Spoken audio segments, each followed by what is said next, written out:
And welcome back to the table. What I've got going on here is going to be turn 3. I think last time I filmed I said it'd be like turn 2, but this is actually going to be turn 3 for me of this particular game that I was playing here to learn kind of the basic rules. And we'll start with the preparation stage, so you get to see an entire turn all the way through with combat, all that good stuff. First is the action chit phase, so I put all the action chits back into the draw bag. Then it's the US formation phase. At this point, this is where we would decide if I wanted to break this group up into a smaller formation or however I wanted to handle the formation management.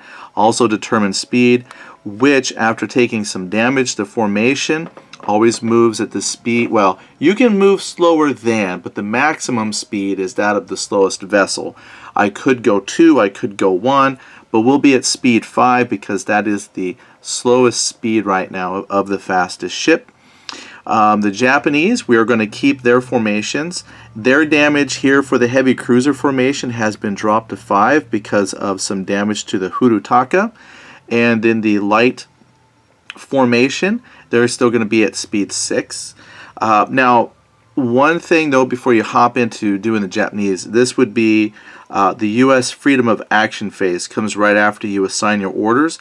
That's where you would roll to see if other formations were going to follow the order given them or do something on their own. Since I only have the one formation and it's the formation with the flag commander, there's no roll for that. Even if I had other formations on the table, the fleet commander does not roll for himself. He commands his stuff right next to him, so they're fine. Then we did the Japanese formation phase. Then we're going to do the first Japanese movement order phase. So after the Japanese have assembled their formations, we then grab the handy dandy reference chart. At this point, this is easy to figure out. What we have here are these ships are the closest. I guess in a way there's always been 2 formations, so I actually had to figure an order for each of the Japanese formations. So for this formation, we're going to go from this ship to the closest ship. Those would be the reference ships. And then what I got to do is, hopefully I don't knock all the counters around, but the Japanese ship is like right here. Well, here's the reference ship, and the Japanese ship is like right in this area still. So what I'll do is roll a die. Blue is heavy. I rolled a 4. Now it says here, I'm trying to read upside down. It says 4. 4 is, it's like the same whether it's heavy or, the number changes a little bit different. But heavy is going to face this direction, and it's going to be given a 60-degree starboard change. Okay, so I'm going to change their facing here. Make sure that was, yep, they're facing that direction, and I'm going to give them a 60-degree starboard order. And I think what I'll do, at least for this particular game, let me just shift over here a little bit so you can kind of see what we're doing. The American ship is facing this way still, and then the Japanese player is 1, 2, 3. Its nearest ship is 3 this way, so it's actually right here on the map. So again, I roll. But that's in this area of white hexes. So I roll a 7, and again I'm looking at it upside down. That's 9 through 10, 2, that's 3, 4 through 6s. Now because it's light, I'm looking for the red number. Okay, so 6 through 8 is right there. So they're going to change, that's their facing right now. And they're going to get an about face order, and it's going to be to the port side. I don't have an about face order out at the moment, and so I will pause here and I'll be back with the appropriate order that we need. So just one moment. Okay, I did switch out the green order marker for the yellow Japanese order marker, but I now have the order markers for both. One thing I didn't do was declare necessarily what the order for the American. I talked about giving them an order. They're just going to go ahead, because what I wanted to do was try to kind of split through their formation. That way when the action shit comes up, I'm hoping I can fire broadsides and maybe score some hits with their limited ability to return fire. So really just depends on how much movement we get while we wait for that combat shit to come up. So there it is. Okay, so going back to my list here, we've got Japanese orders are done. First movement phase, US movement segment. They're just going ahead. Now because their slowest speed is 5, I look at my movement chart and they do move 1. They move in 5 of the movement phases. They only won't move in the last one, so they get quite a bit of movement still. Okay, then it's the first Japanese move segment. Now, they will also move 1 in that direction, and they're going to make a check on a, I wish I had my little dice cup here, but on a 1 through 4, they'll make the turn, and they roll a 4. So they will make their turn. They're turning starboard. Look at that. What an intelligent decision by the AI. Like I said, I'm actually pretty impressed with the AI system that they have in here. It does a very good job making some good decisions. And now the Japanese are back to broadsides. Okay, then we have this task force up here. They're moving at 6, but they don't have to roll for an about port because that's going to take three turns. They will turn in every segment. The only time they would not turn is if maybe they were going slower and didn't get a move that particular activation, but they do. So they're going to go 1, and they're turning port.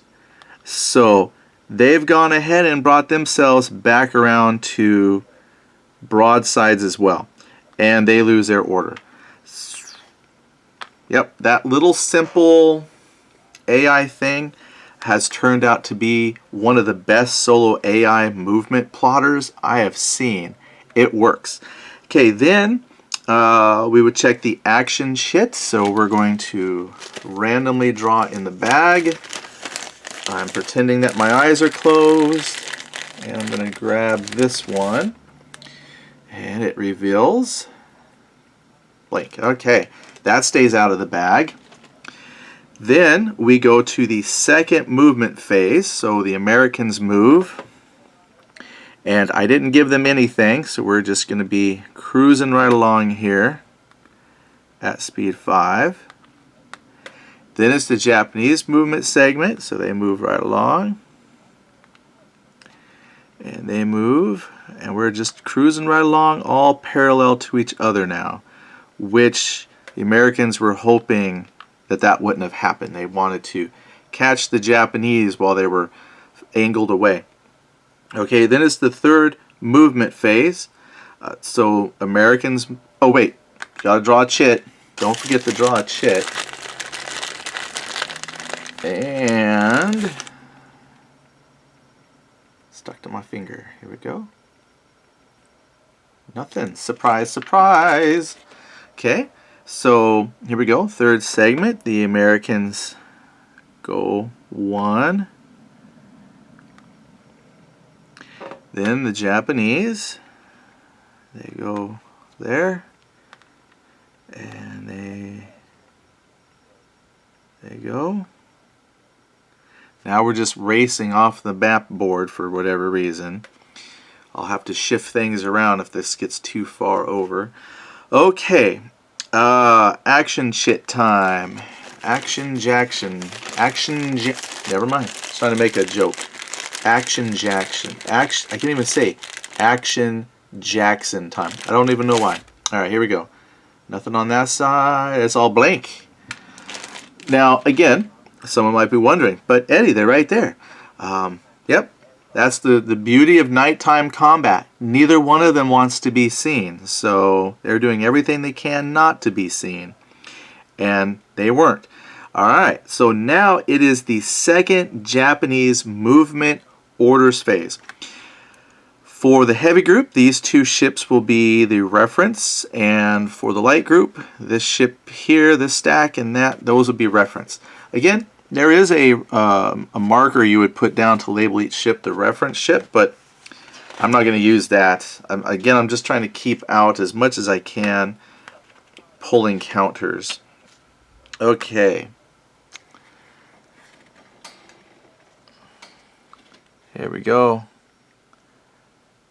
So U.S. reference ship is here in the center. It's traveling that direction. And the Japanese ship is right here. So it's in this sector again. And it's going to roll a die. A 4. And a 4 for a heavy, which is blue is heavy, is here. Okay, so we're going to rotate the ships this direction. And I'll just do that real quick. I know you can't see it, but just take my word for it. I did rotate it. And it says they're going to do a 60-degree to the starboard. Did I already move them? I just rotate them. Yeah, just rotate. I think I tried to move them forward too. Yeah, they were only 2 hexes away. So I just rotate them, and I'm going to give them the 60-degree. Oh, you know what I forgot to do with the Japanese? I moved them. Okay. I gotta correct the Japanese here. 1 second. I'll tell you what I did. Yeah, I got done talking about how they needed to make a 180-degree turn, but I totally forgot to turn the light cruiser their full. You move forward 1, rotate, move forward, rotate, and I forgot to do that. So I just corrected that on the map. So I probably messed that up a little bit because I got excited and wasn't really paying attention. But I'm putting their orders the way they need to be. But I am going to roll for the light group now between those 2 reference ships. 1, 2, 3. And they are approximately 1, 2, 3. They're in this area. I roll a 2. Red for light, which is right there.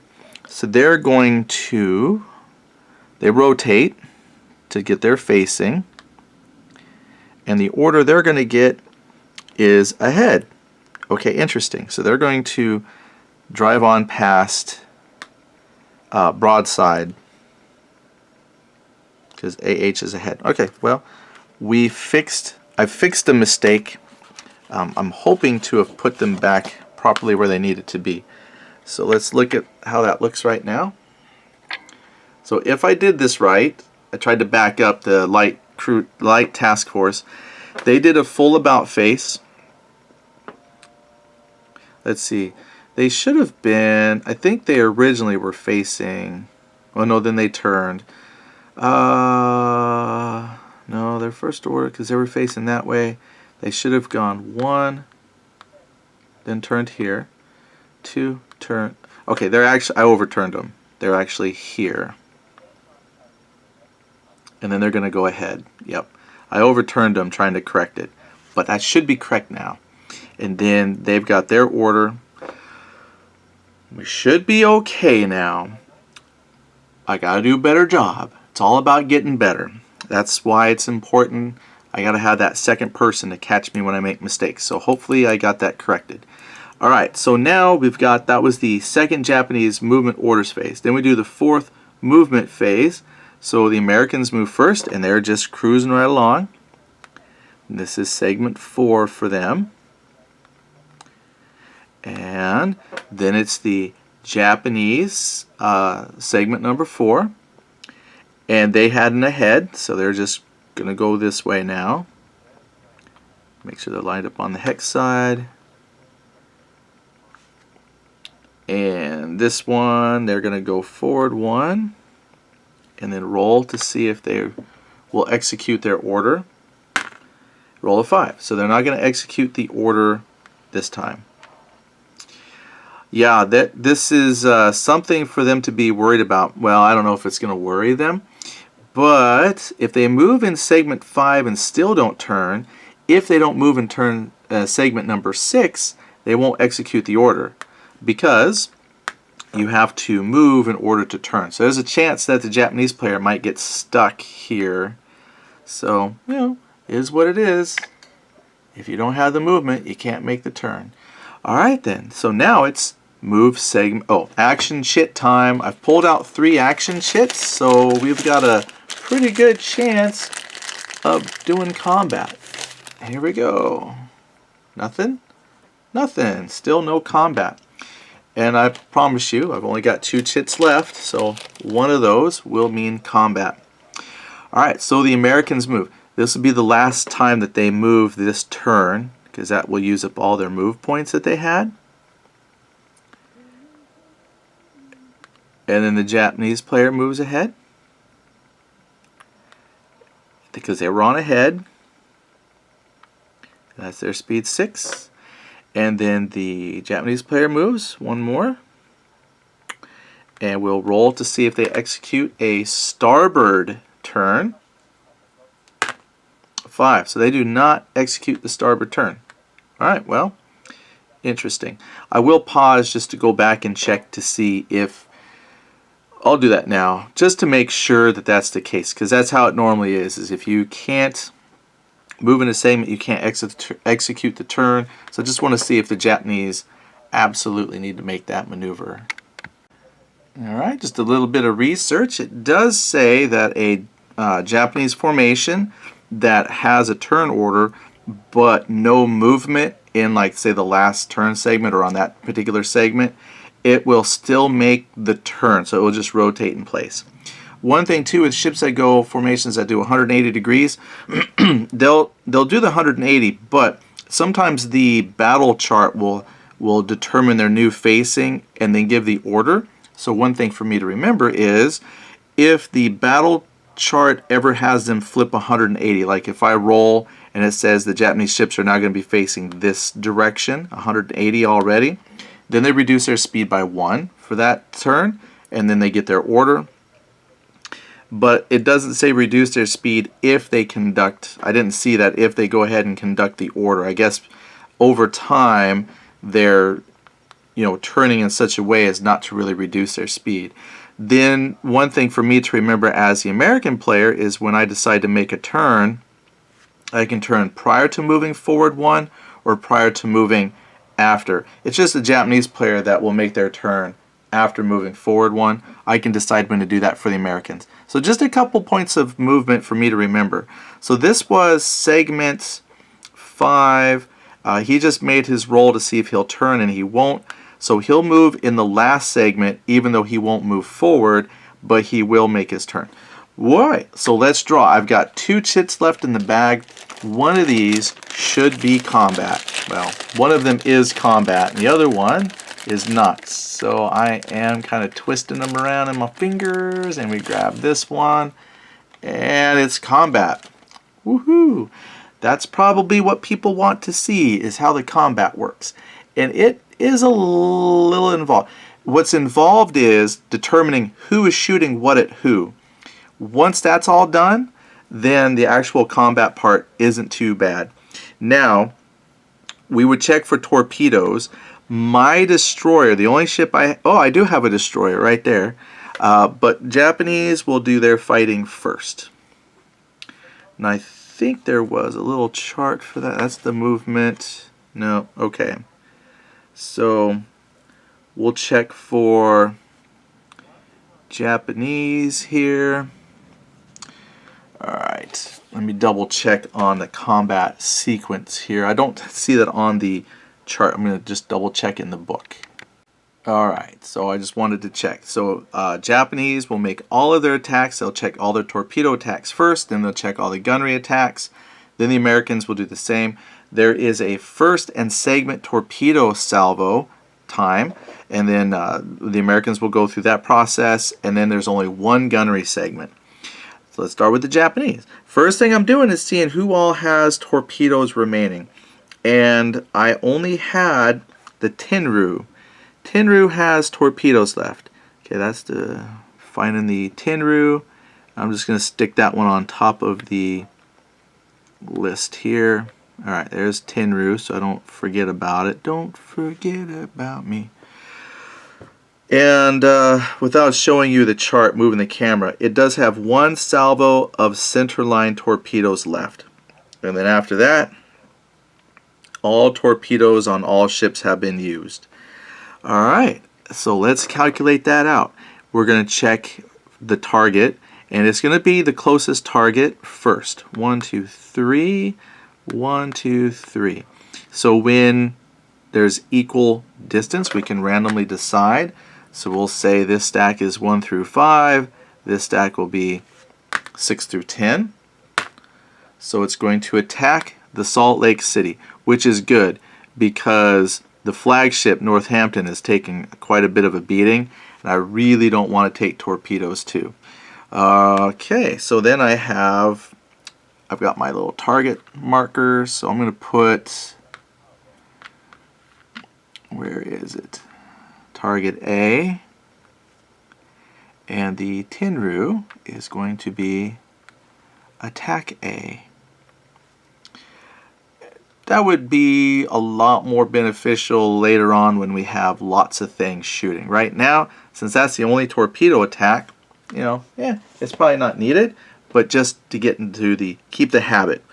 I don't need to mark this off now, but I'm going to go ahead and mark off the salvo of Tenru shots because torpedoes are in the water and they're going. So I look at my Torpedo Combat table. Let's bring you down for that.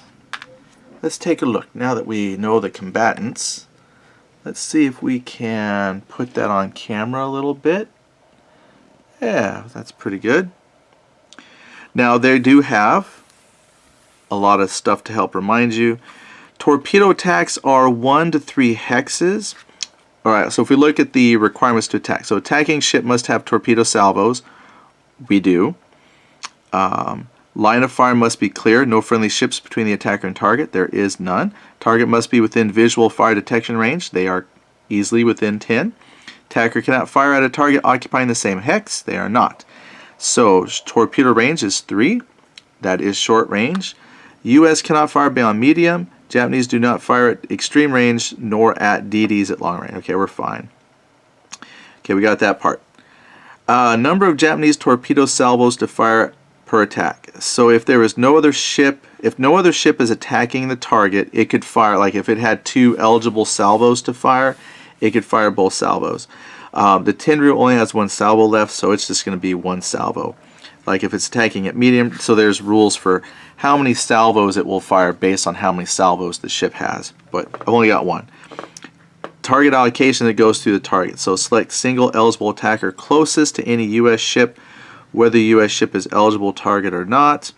Locate, so basically you're looking for the closest formation and then what ship within that formation is closest. I've pretty much just got the 1. Now second attack, you would not take off the markers that showed what ship was attacking and what ship was the target, because then when it comes to the second attacks, you would then, Japanese ships can attack only U.S. ships which were not targets in first attack. So you would basically go through that targeting procedure again, except go for ships that hadn't been targeted yet.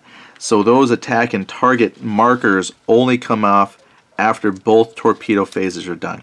So this was really easy to set up in this case because there's only 1 ship I'm shooting at. Then we're going to look here at the Torpedo Combat table. Now I am going to take a look here, the die roll modifiers for the basic game. Target speed is greater than 1 and 2, but some other torpedo value modifiers. -1, attacking ship is in the target's bow arc. No, it is not. If I move the camera, I'm a broadside arc. It's off to the port, so we're okay there.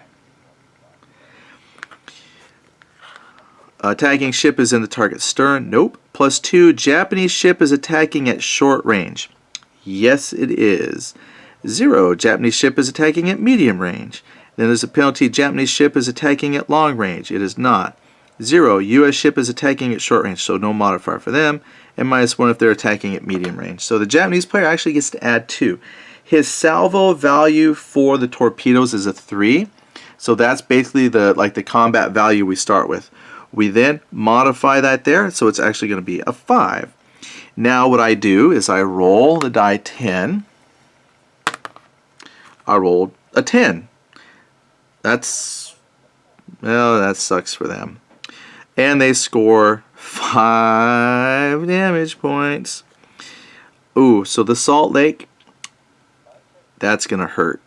Alright then, but that's the, oh wait, no, sorry. I was looking at the US torpedo value. Japanese torpedo value, 5. That's 6 hits. Yikes. Oh wait, that's a torpedo. The die roll modifier for speed, the torpedo value for range. So yeah, it's 5. They take 6 points of damage. Alright, and that's it for torpedoes. So a lot of things here really aren't that complicated. It's just a matter of taking the time to designate targets. That's really all it boils down to. So that was the Salt Lake City, who just got rolled over there. Heavy cruisers, Salt Lake City. 1, 2, 3, 4, 5, 6. Whew.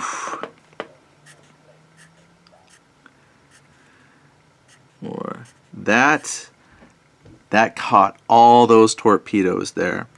Now, we don't apply the damage immediately. What I would do is put down a damage marker next to the ship. That way when battle is over, I would flip it over. But again, I'm trying to avoid punching counters if I can. I'm trying to avoid it. So I'm just going to have to remember that damage just happened here during turn 3. Since I'm currently on turn 3, I'll just put a little note. Turn 3.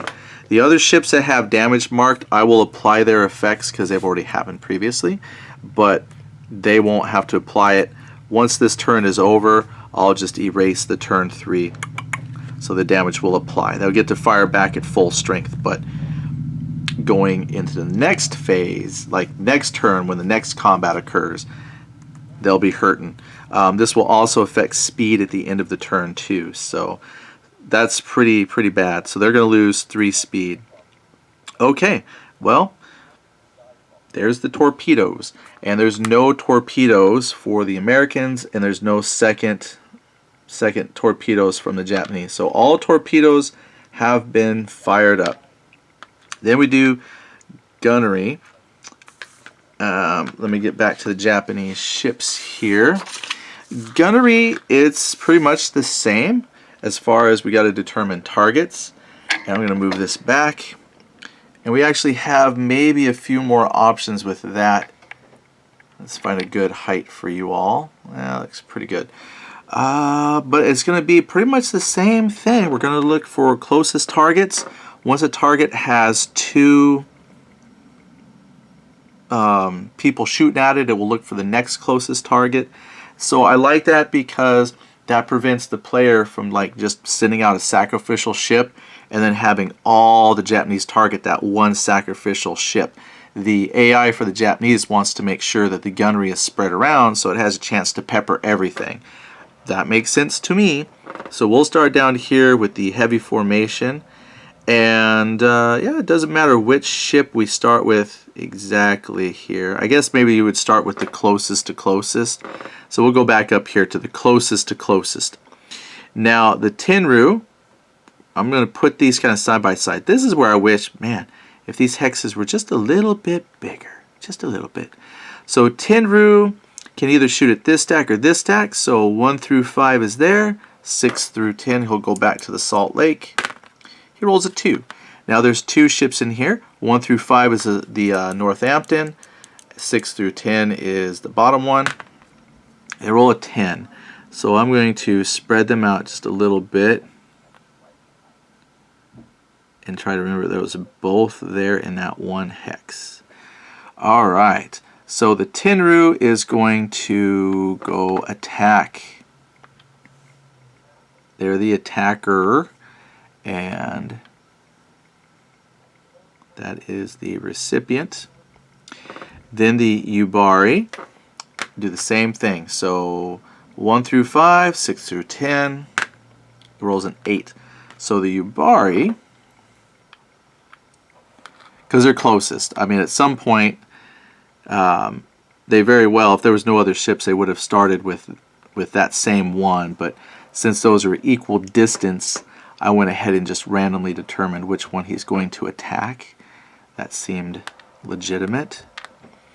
Okay, so they're there. Then the Teruzuka is going to fire into this stack because that's the closest stack. So I think because this one already has targeting on it, it's going to hit the next one that does not have targeting in the stack. Because again, they're spreading the firing around. And that would be the Northampton. Alright, then we're going to check for down here. And I'm going to put them side by side for purposes of tracking who's doing what. So the Hurutaka, this is the closest ship. So the Hurutaka is going to fire. So I'm up to D. So that's target D. And target attacker D. And now it says the closest ship has to have, like, if there's like two ships shooting at it, it would have to move on to the next closest. Since there's no more equal distance ships to shoot at, this is just the closest one, they're going to fire at the destroyer as well. Now if I had other ships that could shoot, then no other ship would be able to shoot at the destroyer because it's already being shot at. So they're shooting the closest stuff to them. And again, it's just because two ships were in the same hex or they were equal distance. That's why I was determining who would do what. But in this case, that poor destroyer is out there by himself. Now we resolve gunnery. So again, that's probably the hardest part, is just taking the time to determine who's shooting at what. But now that we've done that, we'll resolve A. Okay, now here we're looking to see if we're broadside. We are in broadside. So this Chicago is in the broadside of the Tenru. Now the Tenru has a special notation on its guns that those are light guns. So the light cruiser has its own deck, but the guns are light, so they use the light card deck to resolve damage. Because this fits in both broadsides of the Japanese, we add the broadside values together, so that's a 20. So I'm going to flip my card, and can you see that? Yeah, you might not be able to see it too well, but I look at the value of 20, and that's the light deck that I drew. So I look at 20, and the target is a CA, so I come across to CA, and we are in short range. And it says 2 points of damage on the Chicago. So I'm going to grab my Chicago sheet. Chicago has some damage, so I'm going to put a special mark here so I know what's old damage, what's new damage. And it's going to take 2 damage when all is said and done. It's still fighting though. Alright, so Tenru has completed firing. So I'm going to flip their counter to the fired side. Then we're going to check B against the Salt Lake City, which that's all it needs now is some more damage. The Yubari is 1, 2, 3 away. The gunnery chart tells me, I think that's probably short range as well. Yep, short range is 3, so we're okay. It is broadside as well, so that's actually going to be 30 points total against that heavy cruiser at short range. So we flip the light deck. Oh, look at that. They drew nothing. So those were all nighttime misses. Gone, gone, gone. But now the Yubari has fired everything, and the Salt Lake has escaped more critical damage. And we'll take the targets off. Targeting gone. Alright, now I'm going to just stick these guys back together in their hex. So this is a shot coming in at the Northampton now, the flagship of the fleet. And 1, 2, 3 hexes away. The Teruzaka will also be firing its broadside, so that's 20. Now, it is a destroyer, which means it's using the light deck as well. So, here we go. All misses. Nice. I shuffled that very well. So, the Americans have lucked out there on two broadside volleys. Now we're going to come down here and resolve the heavy cruisers. Now, these are the heavy cruisers against the destroyer. Sucks to be a destroyer here. Now, luckily, even if this is enough to sink the destroyer, since combat is simultaneous, the destroyer will get a chance to fire a couple torpedoes to see if it can do anything, and gunnery before it dies. So maybe it can get some revenge on someone. Alright, so we're going to look for the D, which is the Hurutaka. Now, the Hurutaka is firing out of the stern. So stern is basically this back. Whoosh. So it's only going to fire with the number 4. So its gunnery is 4. So it's the cruiser deck.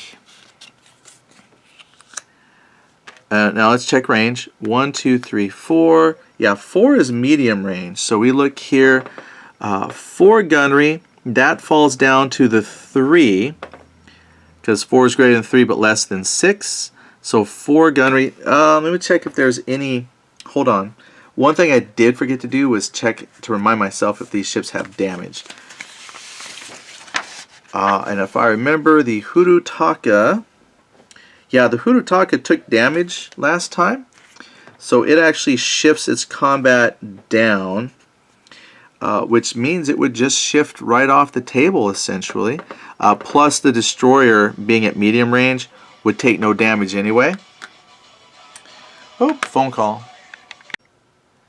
Alright, so the Hurutaka shoots and misses.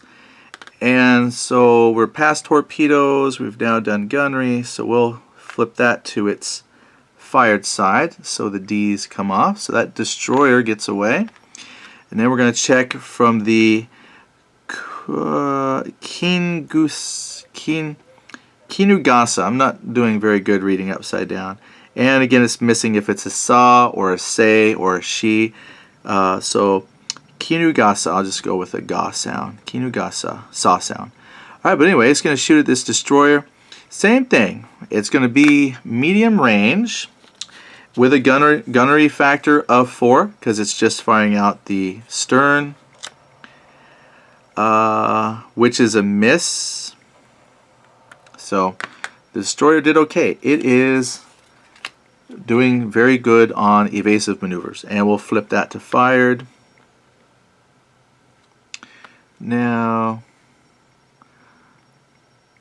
oh, you know what? I must have forgot to check the destroyer. Or I didn't flip the destroyer. Yeah, the destroyer fired. I just didn't flip it to indicate that it had gone. So another thing to remember, flip it, otherwise you're going to not remember for sure if they did something or not, but flip it. Alright, now we repeat that combat process for the Americans. Now the Americans got the 1 destroyer with torpedoes. That's it. I don't think it fired them before because it wasn't able to, but now for sure we can. That's my Drayton. Alright, so I'm looking at my page here. See if I can move that up a little bit. Drayton. Drayton has, oh, it has fired port torpedoes. Okay, so this would be, hey, guess what? It's out the port side. But it does have 2 center line. So we can fire a salvo out of there. So I'm going to mark that now. But it's only 2. And it's at medium range because torpedoes are medium range at 4. And that means it's terrible. Terrible results. American ships shooting at medium range, which is 4 to 7 hexes, is a -1. So I'm going to get a 1 torpedo value out of this. So just him by himself firing off just 2 torpedoes, not good. Yeah, 1, 2, 3, 4. So let's roll. I need to roll to do anything, a 9 or 10. So wish us luck. A 2, so not even close. So the torpedoes just right on by. All right, but now, oh, you know what? I should keep this unstacked because it's about to do targeting for its own firing. So this is a bad position for the Americans, because the Americans are now in the position they wanted to set up, and that was to be broadside to the Japanese ships, but the Japanese maneuvered to where they were broadsiding in most cases. So this is going to be troublesome for the Americans. So we're going to look at ships that are closest to each other first. So we'll start here with the Salt Lake City because it's 3 hexes away. Now the thing is, here's the thing. I'm not restricted to the targeting rules that the Japanese player does. I can target whatever I want with whatever I want. Now, I'm not going to look at my Japanese chart to see who has the most damage. I think that'd be kind of gaming it. I think at night you wouldn't have a clear indication of how damaged something was, because you may have gotten a fire under control, so the damage could be, internal. So we're just going to pick what we want to shoot at. We're going to start here with the Northampton. He's going to fire, and it has to be out the backside. Yeah, it's going to be out the back because it's in the stern. Yeah, we're going to shoot. Okay, so Northampton is going to shoot at the Teruzaka. So we'll put that there. Then the Chicago. Yeah, I guess I didn't need to stack those. Then the Chicago. I know the Tenryu has some damage. I'm not sure about the Yubari. So we'll just be fair and say we'll have the Chicago take some pot shots at the Yubari. And then the Salt Lake City, before it loses all its gunnery, is going to go ahead and take some shots at the... We'll go at the Yubari as well. So cruisers have lined up some shots. Then the destroyer. Now it's actually got... it's light, but it's actually got some firepower on it. So it's going to shoot at the Hurutaka. We'll go for the Hurutaka. So I'm going to put an attack on it. And I'm going to put a target there.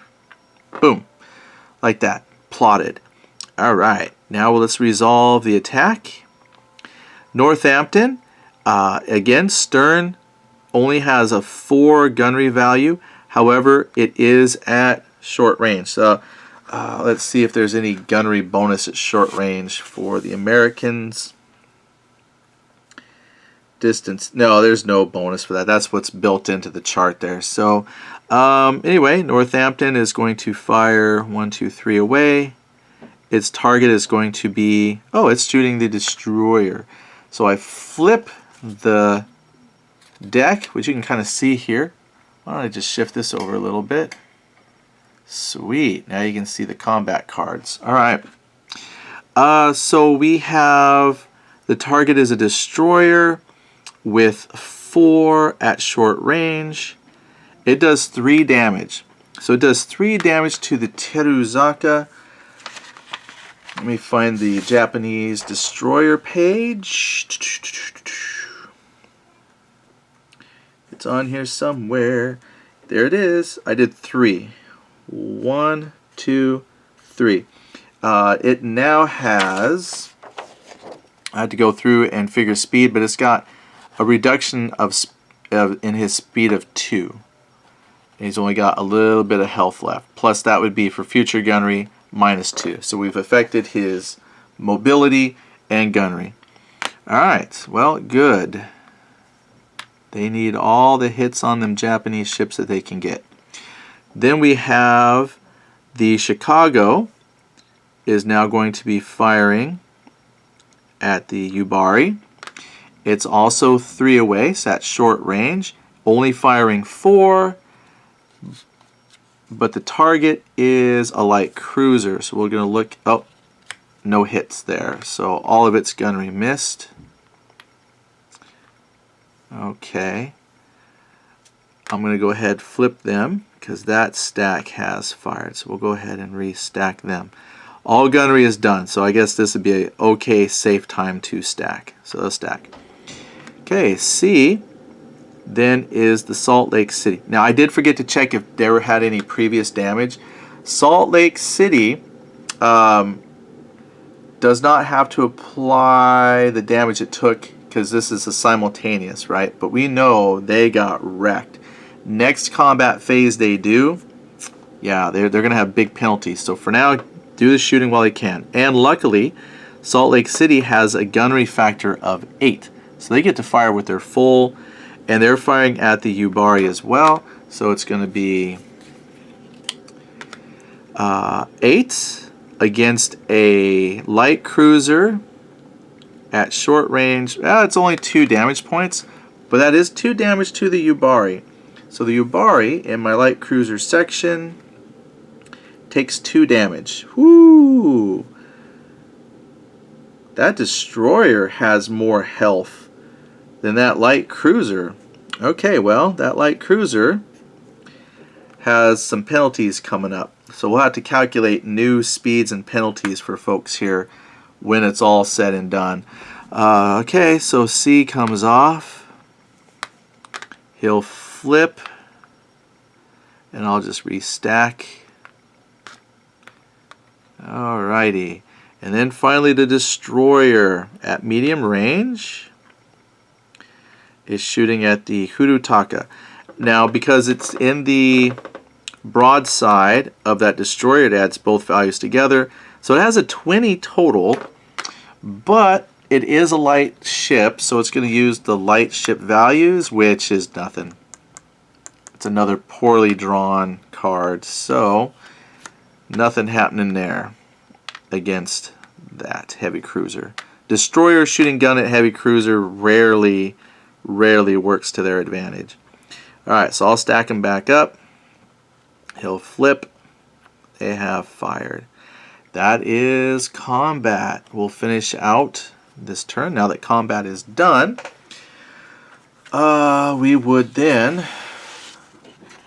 Now, the effects of combat would take place now. Like if we had another combat phase this turn, we would feel the effects now. However, there will be no more combat this turn, so we will just complete out the turn with a move segment. Now, this group had a speed of 6, so they'll finish out their turn.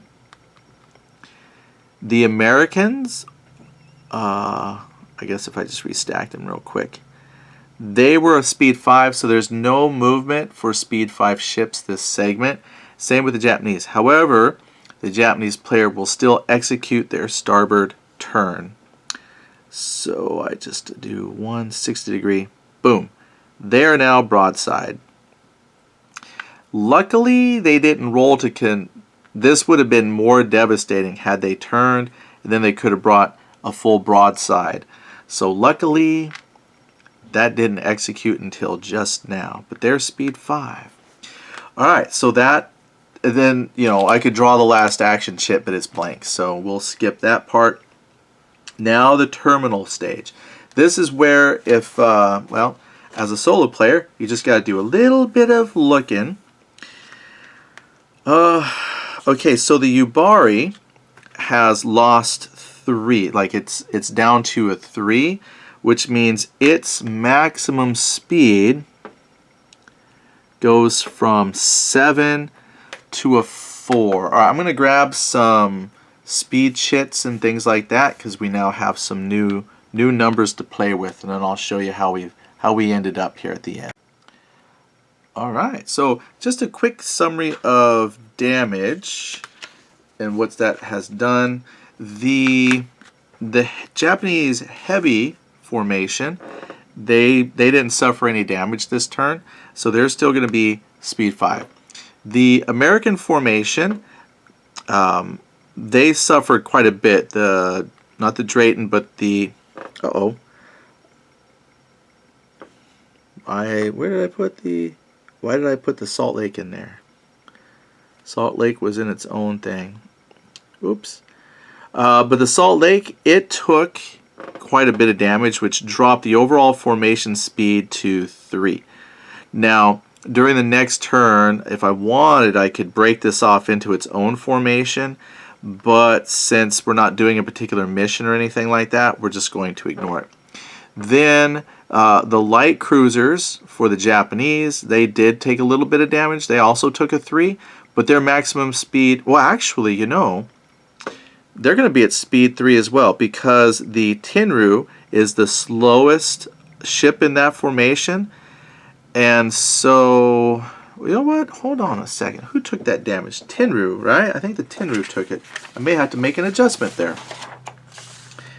It was the Yubari. The Yubari suffered 3 damage. So the Yubari speed originally was 7. So if you subtract 3 from that, that would make it a 4. That would make it the fastest of the slow ships. So the Tenru is fine. Tenru can easily still keep up with that. Tenru hasn't taken damage. So yes, the overall speed now of the slowest ship in that group is 4. So we don't have to change anything there. We're good. You know what? I think these guys were actually like this. Yep. 1, 2, 3. 1, 2, 3. Yeah, that's how they were. Okay. I overzealously stacked people. All right. So then, after you do the damage effects phase, so I now know all the effects of damage, we would then check the counter adjustment phase. So I'm going to flip all of these back to their regular side, just like that. Done. Done. Done. And I gotta make sure I put the Northampton. I'm only keeping the Northampton on top because that's easier to track the flagship. Okay, destroyers. Okay, ships, counters, all that stuff that would need to be adjusted is now adjusted. Perfect. Then, end of turn phase. So if there was any other things that needed to happen at the end of the turn, that would be done. The next turn, we would put all the action shit, so we'll take care of that next turn. But that's how we're ending up. Very exciting. And the Japanese AI, I think, did a very, very good job. Now, have an island coming up, but in the basic game, there's no land on the map. So you don't have to worry about avoiding stuff, which is fine with me. You just simply move your ships. So there's no land on the map. In general, there's not a whole lot of land on the map anyway, except further south here we've got some bits of Guadalcanal that we would track. But otherwise, Savo Island is the only other land mass that I see here. But you know, if we continue to explore the game, what we would do is I would probably just, instead of bringing all their standard rules, I might bring in like just land rules. Okay, how do I deal with islands? And then later maybe just advanced gunnery. But yeah, I'm not going to just jump right into the full standard rules. I'm just going to bring in little bits and pieces at a time. But there it is. Well, I don't have much else for you. We'll come back later with turn 4. That'll probably be another day. Maybe tomorrow we'll do turn 4. And I don't remember. Let me check with the book here since I have you. How many turns you play the basic game? Because the basic game has just a 1-page basic scenario. It's 5 turns. So we have passed the halfway point. We have turn 4 and turn 5 to do, and then we can add up any sunk vessels that we've got. Oh man, if my Admiral Callahan dies, that's 2 victory points for the Japanese. But we'll take a peek at victory conditions in a couple more turns, and that's where we're at. Just let me know what you think. Are you enjoying this? I hope you're enjoying this because I'm actually having a lot of fun with this game. And like I was saying, I really am serious. I really think they did a good job with the Japanese movement AI. It's played very smartly. In fact, the book even says don't be surprised if you lose a few times because it is very challenging. And so far though, yeah, it's got a little bit of a challenge. But we'll leave it there for now. Thanks again for watching, and we'll see you on the next playthrough.